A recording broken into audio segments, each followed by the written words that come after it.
Guys, I'm standing here with one of my heroes. This is Scott Patterson, the original PSP. How you doing, man? Good to see you. Yeah.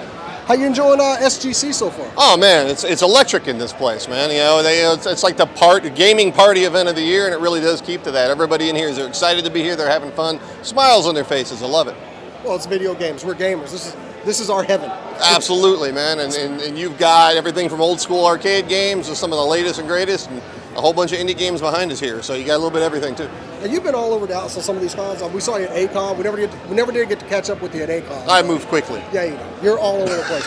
But speaking of being all over the place, you've been doing a lot of work to benefit our community by going after a lot of the media that attacks video games and gamers, and they're the problem with whatever went wrong. I know we've made the argument on our show plenty of times, we're looking for purpose in it, but you're actually going out there, you're doggedly going after some of these stations, even some of the more local celebrities who you've challenged, to give just the other side of the argument.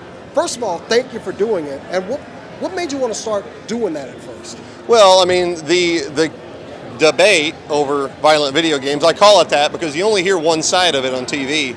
It goes on a lot longer than a lot of people think it does. A lot of people think, oh, it started with Doom or Columbine or Mortal Kombat. It actually started back in the mid-'70s. I've been gaming for 33 years, and I remember hearing that sort of thing when I was a kid, even about the games we had back then, like Berserk and stuff, that they said we're going to create violent generations of this and that, and I've heard it this whole time. And when I was a kid, it was one thing, because when you're a kid, you're used to adults not listening to when you have to say something. But it's ridiculous that I grow up and I've watched video gaming grow up. I mean, me and video gaming have grown up together, right? And I'm still hearing this exact same argument. But now, gaming isn't a kid's toy anymore. We're adults. The average age of a video gamer has been over 30 since last century, and the media still doesn't seem to treat it like that. It still treats video gaming as this little kid's toy, and that like they know what's best and that they know everything, and they don't.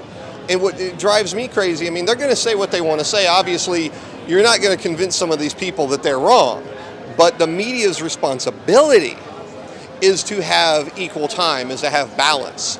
And they almost never have balance. They'll bring on the guys with the psychology degrees and the smarmy look on their face and the bad comb over to go on there and give you a bunch of unscientific, unproven studies to try to prove their point and try to blame video games for all the ills of society instead of the actual issues. They almost never bring someone that's qualified to actually speak about video games on there.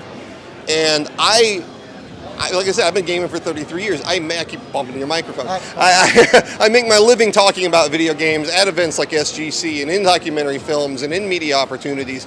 And it's like, if anybody's, for lack of seeing anyone else stand up and try, why not me? And, obviously, if all of these events are having me to come out and speak on these topics, when I speak on the violent video game topic to a packed room at these events, ACON, that sort of thing, I don't see why these people won't accept it. If they believe what they believe about video games so wholeheartedly, I'd like to see them convince me. I know I can back up what I'm saying about it. And so a person like a Glenn Beck, instead of hiding in his studio and saying video games are training kids to be killers and somehow Watchdog is teaching people to hack or something. Yeah, basically how that works. Yeah, I don't know. But, I mean, point being is like, if that's what he believes, that's what he believes. But let's see him defend that against somebody like me. You listening, Glenn? I still don't see you here.